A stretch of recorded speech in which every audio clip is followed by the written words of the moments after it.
Air ఇండియాకు DGCI కీలక ఆదేశాలు జారీ చేసింది. విమానాల భద్రతపై పర్యవేక్షణ అవసరమని చెప్పింది.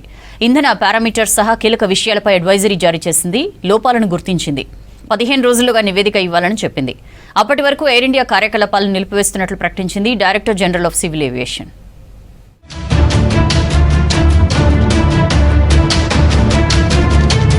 Director general of civil aviation కీలక ఆదేశాలు జారీ చేసింది.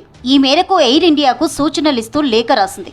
జెనెక్స్ ఇంజిన్లతో కూడిన బోయింగ్ 787-8, 787-9 విమానాలపై తక్షణ అదనపు నిర్వహణ చర్యలు అవసరమని చెప్పింది. జూన్ 15 అర్ధరాత్రి నుంచి ఈ ఆదేశాలు అమల్లోకి వస్తాయని తెలిపింది.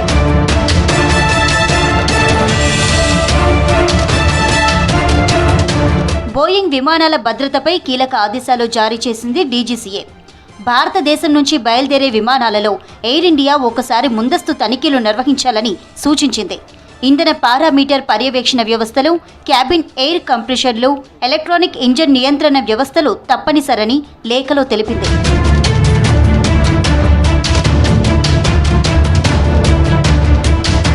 ఇంజన్ ఇంధనంతో నడిచే యాక్యుయేటర్, చమురు పరీక్షలు, హైడ్రాలిక్ వ్యవస్థ సామర్థ్యం తనిఖీలు చేయాలని చెప్పింది డీజీసీఏ. టేకాఫ్ పారామీటర్లపై సమీక్షించాలని చెప్పింది. తదుపరి నోటీసులు వచ్చే వరకు ఈ తనిఖీలన్నీ జరగాలని ఆదేశించింది. 2 వారాల్లో తనిఖీలు పూర్తి చేసి నివేదిక ఇవ్వాలని తెలిపింది.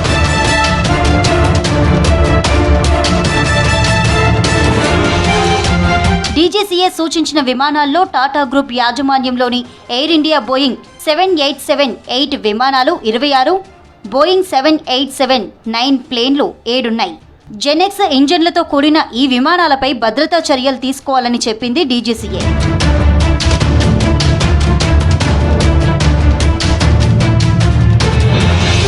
ఎయిర్ ఇండియాలో తరచూ సాంకేతిక సమస్యలు తలెత్తుతున్నాయి. చాలాసార్లు డీజీసీఏ హెచ్చరికలు చేసిన నిర్వహణపై నిర్లక్ష్యంగా ఉండడంతో అతిపెద్ద ప్రమాదం జరిగినట్టు తెలుస్తోంది. 2024లో AI-171 విమానంలో ఇదే తరహా సమస్య వస్తే ఎమర్జెన్సీగా నిలిపివేశారు.